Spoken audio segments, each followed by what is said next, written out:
জি 24 ঘন্টা ডিজিটাল পেজে আবহাওয়ার সমস্ত আপডেট নিয়ে আপনাদের স্বাগত জানাচ্ছি আমি অয়ন। কলকাতা শহরের গতকাল রাতের তাপমাত্রা প্রায় 19 ডিগ্রি ছুঁই ছুঁই এবং গতকাল দিনের সর্বোচ্চ তাপমাত্রা প্রায় 29 ডিগ্রি ছুঁই ছুঁই। এখনো পর্যন্ত ফেব্রুয়ারি মাস চলছে। আজকে ফেব্রুয়ারি মাসের 13 তারিখ, আগামীকাল ভ্যালেন্টাইন্স ডে, প্রেম দিবস। রীতিমতো উষ্ণ হতে চলেছে সেই প্রেম দিবস, কারণ দিনের বেলা সর্বোচ্চ তাপমাত্রা আগামীকাল 14 ফেব্রুয়ারি উঠতে চলেছে প্রায় 30-এর ঘরে। নিঃসন্দেহে এটা বুঝতেই পারছেন যে শুধুমাত্র ভোরের সময়টুকু বাদ দিলে বাকি সারাদিনের আর কোথাও শীতের ন্যূনতম আমেজ এই মুহূর্তে আর নেই। এই অবস্থায় সবচাইতে গুরুত্বপূর্ণ প্রশ্ন, বসন্ত বলে আর কিছুর অস্তিত্ব থাকবে কি এই 2026-এ? আলিপুর আবহাওয়া দপ্তর জানাচ্ছে হাতে গোনা 4 থেকে 5 দিন বসন্তের অনুভূতি, অর্থাৎ ভোরের দিকে হালকা শীতের আমেজ, তারপর বেলা বাড়লে কুয়াশার চাদর কেটে গেলে আস্তে আস্তে বাড়তে থাকা তাপমাত্রা আগামী 4 থেকে 5 দিনের মধ্যে কোথাও না কোথাও বসন্তের হালকা ইঙ্গিত দেবে।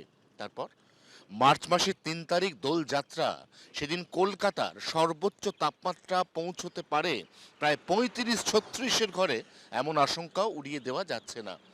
জেলার অবস্থা মোটের উপর কিছুটা ভালো। পশ্চিমাঞ্চলের জেলায় এখনো পর্যন্ত ভোরের দিকে কিছুটা শীতের আমেজ থাকছে, যেটা থাকছে অন্তত সকাল 8টা 8:30 পর্যন্ত। তারপর পশ্চিমাঞ্চলের জেলাতেও ক্রমান্বয়ে দিনের তাপমাত্রা একটু একটু করে বাড়ছে।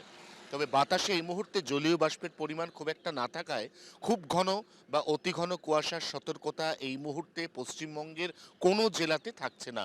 ব্যতিক্রম উত্তরবঙ্গের 2 পার্বত্য জেলা দার্জিলিং এবং কালিম্পং। সেখানে দিনের একটা বড় সময়, অর্থাৎ সকাল 9টা 9:30 পর্যন্ত একটা কুয়াশার চাদর থাকলেও থাকতে পারে। 2026 এল নিনো বছর, 2026 উষ্ণ বছর, তার একটা ট্রেলার বা ভেলকি গতকাল দেখা গেছে কেরলের কুন্নুরে। গতকাল দিনের সর্বোচ্চ তাপমাত্রা এখনই ফেব্রুয়ারি মাসেই পৌঁছে গেছিল 37-এর ঘরে।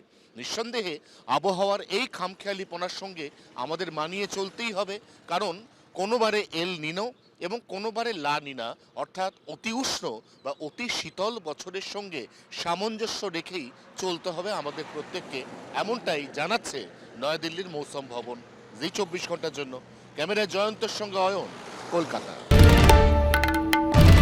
বাংলার আওয়াজ, বাঙালির আবেগ, জি 24 ঘন্টা।